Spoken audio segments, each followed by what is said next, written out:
Donc nous poursuivons l'enseignement sur l'écriture qui déclare que Dieu résiste aux orgueilleux. Okay? Dieu résiste aux orgueilleux, c'était le titre de notre enseignement. Et le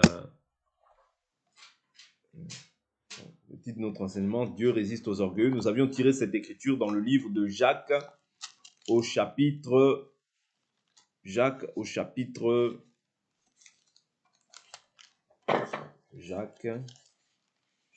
4, si je ne m'abuse. Ah, Jacques 3, merci. Merci. Je cherche Jacques.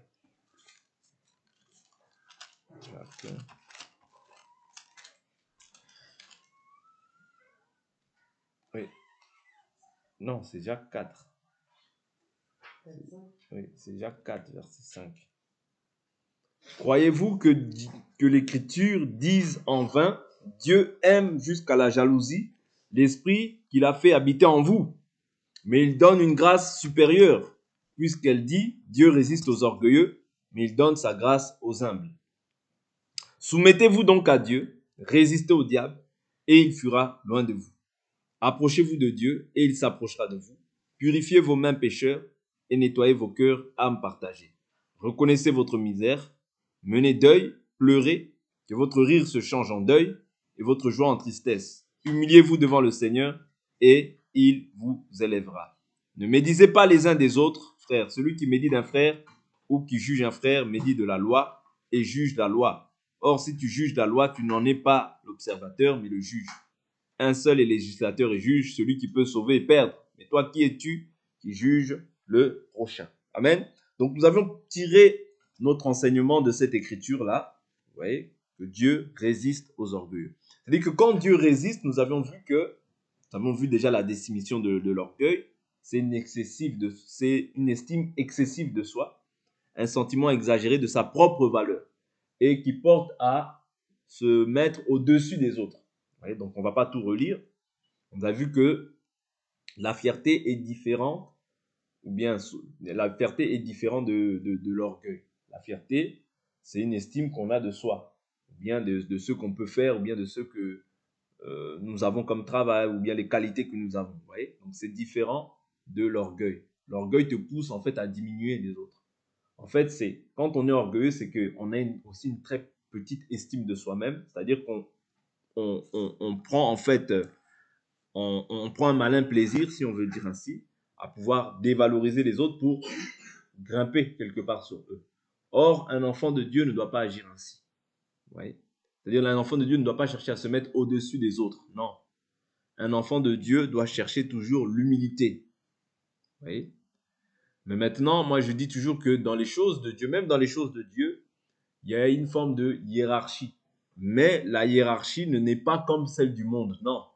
Quand je dis il y a la hiérarchie, on voit il y a les aînés dans la foi, il y a les pères, il y a les maîtres. Vous voyez? Mais cela ne doit pas en fait être assimilé aux choses de ce monde. C'est-à-dire ce qui doit nous caractériser, ce qui doit nous animer, les sentiments qui doivent nous animer, c'est l'humilité et le respect que nous devons voir vis-à-vis des personnes qui ont embrassé peut-être la foi avant nous. Vous voyez? C'est-à-dire qu'il ne faudrait pas aussi commencer à dire que dans les choses de Dieu, il n'y a pas de l'ordre. Non, ça, c'est plus Dieu. C'est-à-dire dans les choses de Dieu, il y a de l'ordre. Vous voyez? Et des fois, ce n'est pas de l'orgueil. Des fois, Dieu établit en fait des fois des personnes pour notre propre bien, par exemple. Mais la Bible nous dit non que nous dominions sur votre foi, mais nous voulons collaborer à votre joie puisque vous êtes fermes dans la foi. C'est très important de retenir ces aspects-là. Pourquoi? Parce que lorsque tu t'efforces par le Saint-Esprit à ne pas dominer sur les personnes, en fait, tu veux rechercher le bien. Et la Bible nous dit ne sois pas vaincu par le mal, mais vainqueur du mal par le bien. C'est-à-dire tu recherches le bien, tu recherches l'approbation de Dieu. Parce que quand tu cherches, parce que la Bible nous dit que celui qui fait le bien, qu'il fasse le bien et qu'il le poursuive. C'est-à-dire le bien, on doit le faire, mais on doit poursuivre aussi le bien. C'est-à-dire que je ne dois pas me dire, en tant qu'un enfant de Dieu, oh j'ai déjà fait le bien, c'est bon, je m'arrête là. Non. Je dois poursuivre le bien que je fais. Parce que quand je poursuis la quête pour laquelle j'ai été enrôlé dans le service, c'est là que j'aurai ma récompense. Mais si je m'arrête en chemin, vous voyez, si je faisais du bien et que je m'arrête de faire le bien en chemin, c'est-à-dire que les récompenses qui sont liées au bien que je vais faire, en fait, je vais les perdre. C'est pas moi qui dis ça. La Bible me dit, si le juste se détourne de sa justice, tous les actes de justice qu'il aura posés ne lui serviront de rien. Parce que quand tu es juste, tu dois être juste à la fin. Est-ce que vous comprenez? C'est-à-dire ta justice, tu dois la poursuivre jusqu'à la fin. Même si tu as été déçu, même si tu as été déçu des comportements d'autrui, cela ne doit pas empêcher, cela ne doit pas en fait ternir la nature qui est en toi. Non. Parce que toi, c'est la nature qui est en toi, la nouvelle nature que tu as revêtue, qui te pousse à faire le bien. Et la Bible nous dit que lorsqu'on vous fait le mal, faites le bien. Même si on te fait le mal, continue à faire le bien. Vous comprenez? Parce que quand toi tu agis ainsi, tu agis selon la volonté de Dieu. Parce que je vous dis toujours que tout ce qu'on fait, si on le fait pour les hommes, on va s'arrêter. Mais si on le fait pour Dieu, on persévérera. Parce qu'on sait qu'en fait, quand on fait quelque chose pour Dieu, il y a une récompense qui est liée à toutes les actions que je pose. Est-ce que vous comprenez? Et les actions que je pose en bien, même quand on me fait le mal, en fait, prouvent ton humilité. Prouve le fait que tu sais t'humilier devant Dieu au préalable, mais aussi devant les hommes. Est-ce que vous comprenez? C'est ça, en fait, ta justice devant Dieu. Tu diras, Seigneur, moi, quand on m'a fait le mal, j'ai fait le bien. Vous voyez? En agissant ainsi, cela t'empêche de pouvoir manifester de l'orgueil. Voilà pourquoi la Bible nous dit que depuis le temps de Jean-Baptiste, le royaume des cieux est forcé. Et ce sont qui les violents qui s'en emparent. Vous voyez ici, dans Jacques chapitre 4, il nous parle toujours de s'humilier, s'humilier, s'humilier. Vous voyez, parce que quand tu t'humilies, tu ne laisseras pas place à l'orgueil. Les gens, quand tu t'humilies, l'être humain peut voir ça comme une faiblesse. Ah, il s'est humilié, vous voyez, hein? Il s'est humilié. Mais non, devant Dieu, tu es grand. Mais l'être humain peut voir ça comme une faiblesse, le fait que tu t'humilies, le fait que tu ne dises rien, le fait que tu supportes les injustices. Mais c'est une gloire devant Dieu. Est-ce que vous comprenez? C'est une souffrance contre la chair, mais c'est une gloire devant Dieu. Parce que quoi? En fait, plus tu agis comme ça, plus tu grandis spirituellement. Dans la chair, tu peux te sentir diminué. Dans la chair, tu peux te sentir faible, sans force. Mais c'est là que tu grandis. Je prends une écriture. Prenons le livre de Pierre. Prenons le livre de Pierre. Prenons le livre de Pierre. 1 Pierre chapitre 2.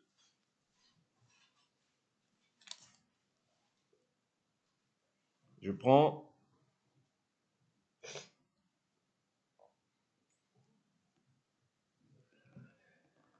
1 Pierre chapitre 2, je commence à partir du verset 11. Bien-aimés, je vous exhorte en tant qu'étrangers et voyageurs à vous abstenir des désirs charnels qui font la guerre à l'âme.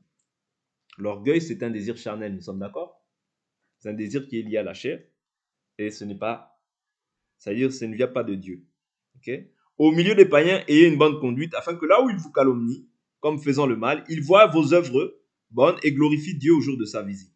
À cause du Seigneur, soyez soumis à toute institution humaine, soit au roi comme souverain, soit au gouverneur comme envoyé par lui pour punir ceux qui font le mal et louer ceux qui font le bien. Car c'est la volonté de Dieu qu'en faisant le bien, vous réduisez au silence l'ignorance des insensés. Les insensés ne sont pas que parmi les païens. C'est-à-dire même au milieu des saints, il y a des insensés. Est-ce que vous comprenez? Même au milieu des saints, il y a des insensés. Mais maintenant, comment est-ce que toi tu dois agir? Il dit, c'est la volonté de Dieu qu'en faisant le bien, vous réduisiez au silence l'ignorance des insensés. L'orgueil, c'est le mal, c'est la mauvaise. C'est-à-dire que tu ne choisis pas la bonne part quand tu manifestes l'orgueil. Or, la Bible nous dit, vous avez choisi la bonne part, celle qui ne vous sera jamais ôtée. La part qui ne te sera jamais ôtée, c'est le fait que tu puisses prendre part à cette parole, premièrement, mais de pouvoir aussi pratiquer cette parole, secondement. C'est une bénédiction pour toi. Jésus, souvenez-vous, lorsque les gens viennent, ils disent, où est ma mère? Qui est ma mère? Qui est mon frère? Il pose la main sur ses disciples. Il dit, celui-là est ma mère et mon frère. Quiconque fait la volonté de Dieu, celui-là est mon père, ma mère, ma soeur. Vous comprenez? Ça veut dire que si tu veux être le frère de Jésus, la mère de Jésus, il faut que maintenant tu mettes cette parole en pratique. Oui, alors tu seras la mère de Jésus. Mais si on te voit en fait manifester des fruits qui sont contraires à la volonté de Dieu, là, notamment, nous sommes sur l'orgueil, ça veut dire que Dieu va s'opposer aussi à toi. Est-ce que vous comprenez? Dieu va s'opposer à toi. Parce que Dieu résiste aux orgueils. N'oubliez pas. Comme des hommes libres, verset 16. Sans faire de la liberté un voile qui couvre la méchanceté, mais comme des serviteurs de Dieu. Honorez tout le monde. Vous voyez? Aimez vos frères, craignez Dieu, honorez le roi. Serviteurs, soyez en toute crainte soumis à vos maîtres, non seulement à ceux qui sont bons et doux. Vous voyez, c'est-à-dire qu'il y a des gens qui sont bons et doux. Il y a des maîtres qui sont bons et doux. Mais aussi à ceux qui sont difficiles. L'Écriture nous fait comprendre qu'il y a des maîtres qui sont bons et doux, mais il y en a d'autres aussi qui sont difficiles. Quand ici on parle des maîtres, on peut voir des maîtres comme étant dans la chair, c'est-à-dire je travaille pour une personne qui est un bon caractère, qui est doux, mais je peux tomber aussi sur une personne qui est difficile de caractère. Vous voyez? Mais maintenant la Bible nous dit quoi? Il dit soyez en toute crainte soumis à vos maîtres. C'est-à-dire celui-même c'est-à-dire même mon employeur, ok? C'est un maître. Je dois lui être soumis. Si seulement ce qu'il me demande de faire est conforme à la volonté de Dieu. Si la chose qu'il me demande de faire s'oppose à la volonté de Dieu, à ce moment-là, je ne le fais pas. Il y a aussi des maîtres comme étant les pasteurs, les prophètes, les apôtres, les docteurs, les évangélistes. Ce sont aussi des maîtres, vous voyez, dans la foi. C'est-à-dire des maîtres qui engendrent d'autres personnes dans la foi. Il y en a qui sont bons et doux, mais il y en a aussi qui sont difficiles. Mais nous, la Bible nous dit quoi? Soyez leur soumis. Pourquoi? La Bible nous dit car c'est une grâce que de supporter des peines par motif de conscience envers Dieu quand on souffre injustement. Je répète, verset 19. Car c'est une grâce que de supporter des peines par motif de conscience envers Dieu quand on souffre injustement. Ça veut dire, je peux souffrir injustement, mais devant Dieu, c'est une grâce. Est-ce que vous comprenez? Je peux souffrir injustement. C'est-à-dire, la personne me condamne à tort. La personne me cause du tort. Alors que moi, je fais bien les choses, mais cette personne-là me cause du tort. Mais devant Dieu, c'est une grâce. Vous voyez? Quelle gloire, en effet, y a-t-il à supporter de mauvais traitements pour avoir péché? Mais si tout en faisant le bien, vous supportez la souffrance, c'est une grâce devant Dieu. C'est à cela, en effet, que vous avez été appelés, parce que Christ lui aussi a souffert pour vous et vous a laissé un exemple afin que vous suiviez ses traces. Lui qui n'a pas commis de péché et dans la bouche duquel il ne s'est pas trouvé de fraude. Lui qui insultait ne rendait pas l'insulte. Souffrant ne faisait pas de menaces, mais s'en remettait à celui qui juge justement. Un homme orgueilleux, une femme orgueilleuse ne pourra jamais accepter ces choses. De souffrir injustement. Il voudra toujours manifester, en fait, la nature qui est en lui, c'est-à-dire l'orgueil. Mais quand tu souffres de cette manière-là, même si quand tu souffres et que toi tu rétorques, tu ne laisses pas la colère de Dieu agir. Or, la Bible nous dit, à moi la vengeance, à moi la rétribution. C'est-à-dire que quand tu souffres ainsi et que tu rétorques, tu ne souffres pas justement. Oui. Tu souffres, il est vrai, mais tu ne souffres pas selon la justice de Dieu, selon la volonté parfaite de Dieu. Oui. En Christ, il faut accepter les souffrances parce que l'auteur de notre salut, lui aussi, c'est-à-dire a inauguré en fait cette route-là par la souffrance. Oui. Cette route-là, elle a été inaugurée pour nous par la souffrance. C'est-à-dire que la Bible lui-même nous dit que quiconque veut me suivre, qu'il se charge de sa croix chaque jour et qu'il me suive. Et le centuple, nous l'hériterons aussi avec les souffrances, avec les persécutions. N'oubliez pas ces aspects-là. C'est-à-dire la souffrance, pour nous, c'est notre partage en tant que des enfants de Dieu. Mais si nous refusons, par surcroît, de souffrir, nous allons manifester en fait un caractère qui est contraire à ce que Dieu voudrait, c'est-à-dire là où Dieu voudrait nous attendre. Jésus, n'oubliez pas, il s'est humilié jusqu'à la mort sur la croix. Qui est-ce qu'il a crucifié? C'est sa créature. Qui est-ce qu'il a giflé? C'est sa créature. Qui est-ce qu'il a pendu au bois? C'est sa créature. Ne pensez-vous pas qu'il avait la possibilité de pouvoir les détruire tous en un instant? Si, il avait bien la possibilité. Mais dans l'ordre de mission, il est venu pour pouvoir accomplir toutes les prophéties qui avaient été dites à son sujet. Vous comprenez? C'est-à-dire, le Créateur s'est humilié auprès de sa créature. Waouh! Oui. Est-ce que vous comprenez? Oui. Il faut que nous puissions atteindre ce niveau. C'est très important de s'humilier et de ne pas manifester une once d'orgueil. Nous dépouiller en fait de l'ancienne nature, qui veut toujours chercher à avoir raison, qui veut toujours vouloir se justifier, qui veut toujours vouloir dire moi. Ouais. Se dépouiller de cela. Pourquoi? Afin que nous ne soyons pas adversaires de Dieu. Ouais. Jésus dit, laissez-vous plutôt dépouiller. Dieu est juste dans ses voies. N'oubliez pas. Ne te fais pas vengeance par toi-même. Ouais. Ne manifeste pas un caractère orgueilleux. Laisse Dieu faire. Si même tu es méprisé par rapport au fait que toi tu fasses le bien, laisse les gens te mépriser. C'est ainsi aussi qu'ils ont agi envers notre maître. Il était méprisé et abandonné des hommes. Si toi on t'abandonne, ne cherche pas. Laisse Dieu faire son travail. Il sait par quoi il veut te faire passer et il sait qu'est-ce que cela va produire par la suite du temps. Vous comprenez? Et je vous avais dit hier que résister ou bien être orgueilleux, c'est quoi? C'est aussi au préalable de ne pas mettre cette parole en pratique. C'est-à-dire, dès lors où toi tu refuses de mettre une parole en pratique, tu deviens orgueilleux. Parce que le premier orgueilleux qui a refusé de mettre cette parole en pratique, c'est Satan. C'est-à-dire que comme il a refusé, tous ceux maintenant qui vont suivre, qui vont aimer son apparition, refuseront aussi cette parole. Tous ceux qui sont sous l'emprise, voilà pourquoi naturellement, tous ceux qui sont sous l'emprise de la chair ne peuvent pas, en fait, s'attacher à ces choses-là. Pourquoi? Parce que cette parole est dure pour eux. Ouais. Beaucoup aimeraient. Mais la Bible dit, il ne s'agit pas de celui qui veut ni de celui qui court, mais de Dieu qui fait grâce. C'est-à-dire, si tu n'as pas trouvé grâce en chemin, cette parole te semblera toujours lourde. Quand on parlera de ça, tu vas t'endormir. Quand on parlera de ça, tu vas fuir. Parce que la chair ne se soumet pas aux choses de l'esprit, elle en est même incapable. Vous voyez? Est-ce que vous comprenez? C'est ça la condamnation éternelle pour ceux qui n'auront pas cru en fait au Fils de l'homme. Parce qu'ils auront agi en fait comme leur père, le diable. Vous voyez?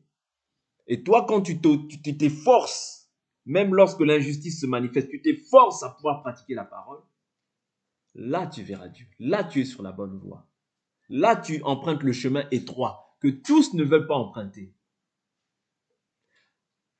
Oui. Quand tu le fais malgré toi-même. Parce qu'il faut que tu sentes en toi-même une lutte. Je fais cette chose-là pour vraiment être agréable à Dieu. C'est-à-dire, il faut que tu sentes qu'il y a une lutte. Il y a un combat, ouais, entre la chair et l'esprit. Et que tu sentes vraiment que l'esprit est en train de pouvoir maintenant anéantir tous les désirs de la chair. Ouais. Parce que faire le bien, c'est une lutte. Faire le mal, tout le monde peut faire le mal. Critiquer, ça ne demande pas d'effort. Mais aimer, ça demande un effort. Ouais. Prier, ça demande un effort. Mais rester dans des médisances inutiles, dans des choses qui n'édifient en rien, ça ne demande pas beaucoup d'efforts. Ouais. Tu peux rester 1 heure à ne rien faire. Mais ce temps-là, tu peux l'utiliser pour pouvoir méditer la parole, pour pouvoir prier.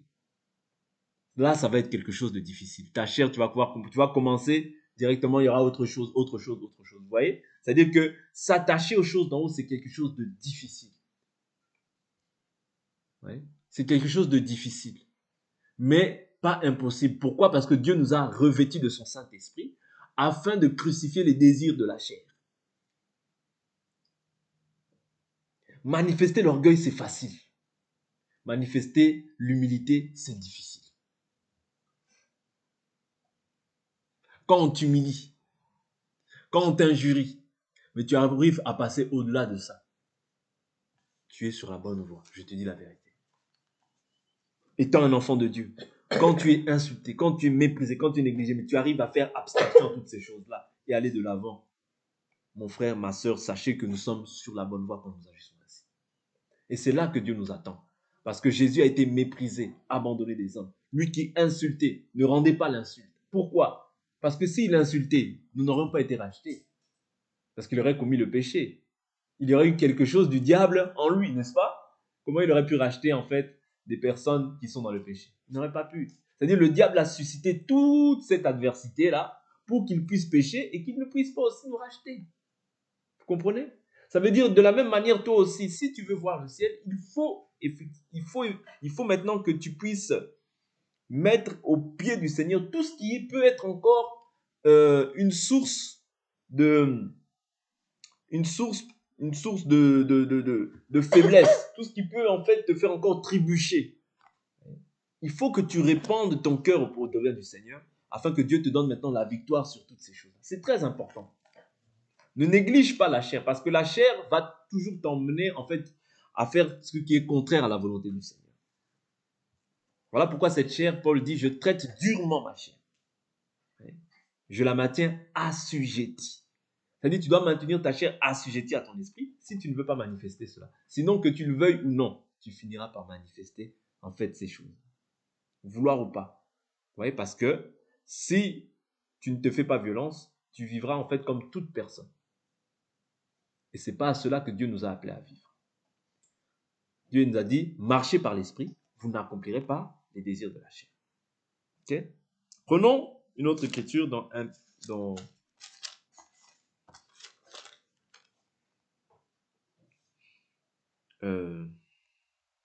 prenons 1 Pierre chapitre 5. 1 Pierre chapitre 5, je prends le verset 1. L'Écriture dit, j'exhorte donc les anciens qui sont parmi vous, moi ancien comme eux, témoins des souffrances du Christ et participant à la gloire qui doit être révélée. Faites paître le troupeau de Dieu qui est avec vous, non par contrainte, mais volontairement, selon Dieu, ni pour un gain sordide, mais de bon cœur. Ici, il s'adresse aux anciens. Non en tyrannisant ceux qui vous sont confiés, mais en devenant les modèles du troupeau. Ouais.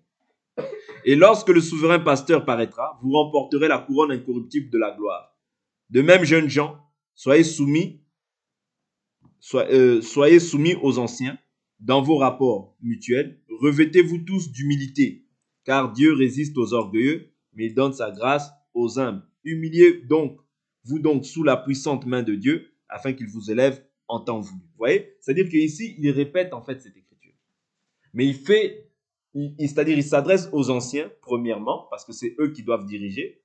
Il s'adresse aussi aux jeunes gens, ouais, qui sont au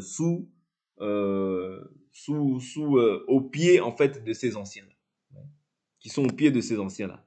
Ouais, c'est-à-dire qu'ils doivent se revêtir d'humilité. Okay? Parce que Dieu résiste aux orgueilleux. Si tu ne te revêts pas, si tu ne te fais pas violence afin de pouvoir manifester l'humilité, la chose que tu vas manifester, c'est l'orgueil, vouloir ou pas, l'insolence, l'arrogance, voilà, un comportement qui veut toujours s'opposer. Vous voyez, ceux qui ont la discussion, la folie des discussions de mots, toutes ces choses-là, en fait, ce sont les fruits de l'orgueil. Ce sont des racines de l'orgueil. Et c'est du désordre que ça va créer par la suite. Et plusieurs seront contaminés de ces choses. Voilà pourquoi il faut bannir toutes ces choses-là de nos vies.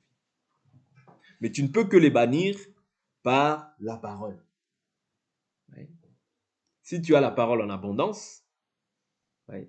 Si tu prends aussi la résolution plus profonde de toi-même, de pouvoir haïr en fait ces choses-là, oui. C'est ce qui va se passer aussi dans ta vie matérielle. Mais si tu ne prends pas la résolution, parce que la résolution vient de l'intérieur, oui. Tu peux dire de la bouche, je prends la résolution, mais si dans ton cœur tu n'as pas pris cette résolution-là, rien ne se passera. D'où l'importance de comprendre que Dieu résiste aux orgueilleux. C'est très important. Dieu résiste aux orgueilleux. Si nous comprenons ça, nous sommes heureux. Nous sommes heureux. Nous avions vu la dernière fois Actes des Apôtres, chapitre 12, je crois. Mais aujourd'hui, on va prendre Actes des Apôtres, chapitre 13. Actes des Apôtres, chapitre 13. Je prends une écriture. Au verset 6. Ensuite, après avoir traversé toute l'île jusqu'à Paphos, ils trouvèrent un certain magicien, faux prophète juif, du nom de Bar-Jésus, qui était avec le proconsul Sergius Paulus, homme intelligent. Celui-ci fit appeler Barnabas et Saul, avec le vif désir d'entendre la parole de Dieu. Mais Élymas, le magicien, c'est ainsi que se traduit son nom, leur résistait et cherchait à quoi? À détourner de la foi le proconsul. Alors Saul, appelé aussi Paul, rempli d'Esprit Saint, fixa les regards sur lui et dit, « Toi qui es plein de toute ruse et de toute fraude, fils du diable, ennemi de toute justice, ne cesseras-tu pas de détourner les voies droites du Seigneur? Maintenant, voici la main du Seigneur est sur toi, tu seras aveugle, et pour un temps tu ne verras pas le soleil. » Aussitôt l'obscurité et les ténèbres tombèrent sur lui, et se tournant ça et là, il cherchait des gens pour le guider. Quand le proconsul vit ce qui était arrivé, il crut vivement, frappé de la doctrine du Seigneur. Vous voyez? Donc ici, nous voyons encore un caractère qui cherche à détourner les gens de la foi. À détourner les gens de la foi. Quand on détourne quelqu'un de la foi, c'est pour que cette personne-là ne puisse pas mettre foi en fait à ce que Dieu veut pour sa vie. C'est une opposition qu'on fait vis-à-vis de Dieu. Et c'est-à-dire c'est un caractère qui est manifesté par un fils du diable.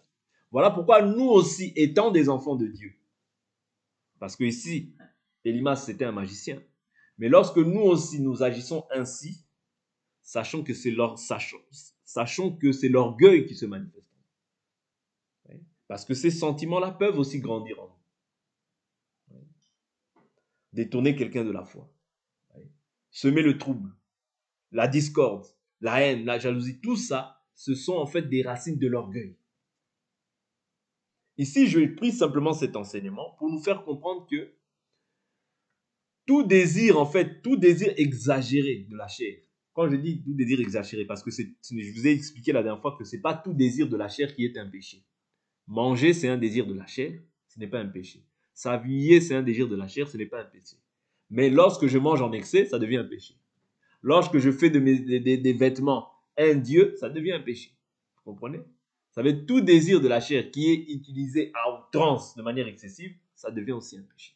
Vous comprenez un peu ce que je veux dire? Quand c'est utilisé à bon escient, tout désir charnel n'est pas forcément un péché.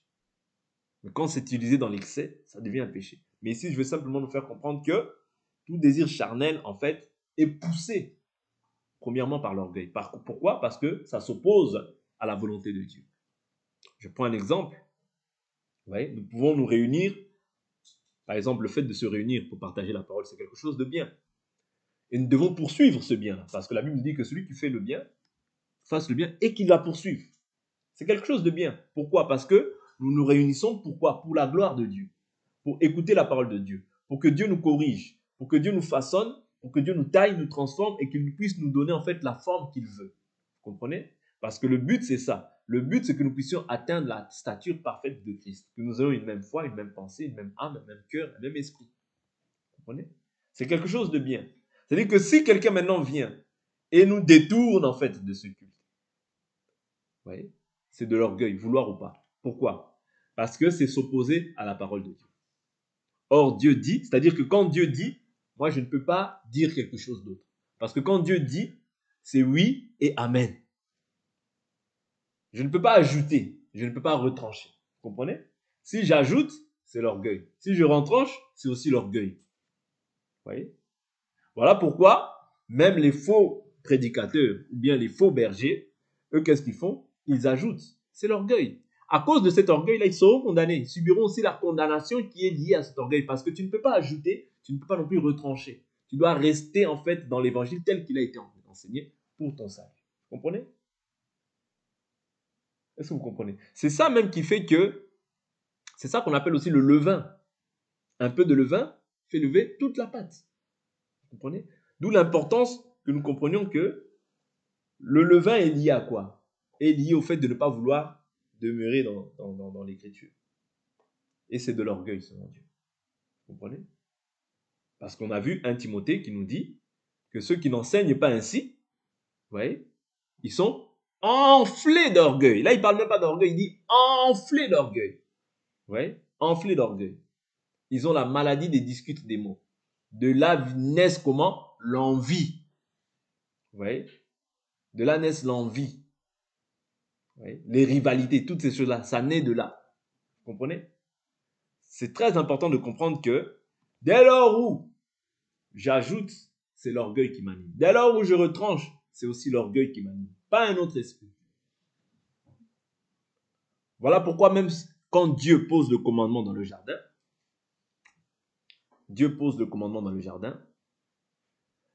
quand Satan vient, il dit, Dieu a-t-il réellement dit? Vous comprenez? C'est ça l'orgueil. Oui. C'est vouloir renverser ce que Dieu a dit. Oui. Dieu a dit, exhortez-vous chaque jour sur votre très sainte foi. Moi, je dis, et à quoi ça sert? C'est l'orgueil qui t'anime. Est-ce que vous comprenez? L'orgueil est lié aussi au fait de renverser les acquis de la parole. Dès lors où je renverse en fait une écriture, vouloir ou pas, je suis un orgueil. Oui. Satan, le diable, lorsqu'il est venu tenter la femme, oui, il dit, Dieu a-t-il réellement dit? Elle a dit, non, nous prendrons de tous les arbres, mais quant à l'arbre du bien et du mal, nous n'en mangerons pas. Oui. Maintenant, il lui dit, Dieu sait que si vous mangez cela, oui, vous serez comme des dieux, connaissant le bien et le mal.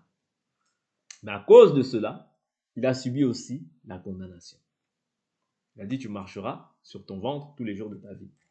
Ouais. Tu mangeras de la poussière parce que tu es poussière et tu es poussière et tu as été tiré de la poussière et ouais, il dit ça à l'homme. Hein. Il dit ça à l'homme. Mais il dit au serpent, tu marcheras tous les jours de ta vie sur ton ventre.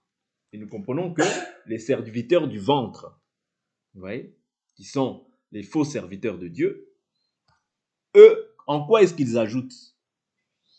C'est-à-dire, ils ajoutent en voulant toujours l'argent, en présentant par exemple l'évangile de la prospérité. Vous comprenez? L'évangile de la prospérité. C'est-à-dire en agissant ainsi, en ne présentant pas la repentance, le salut accordé par la grâce au moyen de la foi, ils présentent simplement, oh Dieu, crois en Jésus, tu iras aux États-Unis, crois en Jésus, tu vas voir, ta vie va changer, crois en Jésus, tu verras que tu vas te marier, crois en Jésus, toutes ces choses-là ne sont pas mauvaises, mais il faut le contextualiser en fait dans la foi. Vous voyez? Est-ce que vous comprenez? Les serviteurs du ventre, eux, ne vont prêcher que leur ventre. C'est-à-dire c'est du levain qu'ils vont ajouter pour pouvoir détourner en fait la foi des enfants de Dieu. Est-ce que vous comprenez? Et c'est de l'orgueil. C'est de l'orgueil. Voilà pourquoi il faut que nous comprenions en fait l'orgueil dans tous ses aspects. Comment est-ce que Dieu résiste aux orgueilleux? Oui. L'orgueilleux ne le voit pas simplement comme celui qui boude tout le monde, qui ne dit pas bon non. C'est une forme d'orgueil. Mais l'orgueilleux aussi, c'est celui qui s'oppose à cette parole. C'est un orgueilleux. Amen. Donc on s'arrête ici pour aujourd'hui et nous allons prier.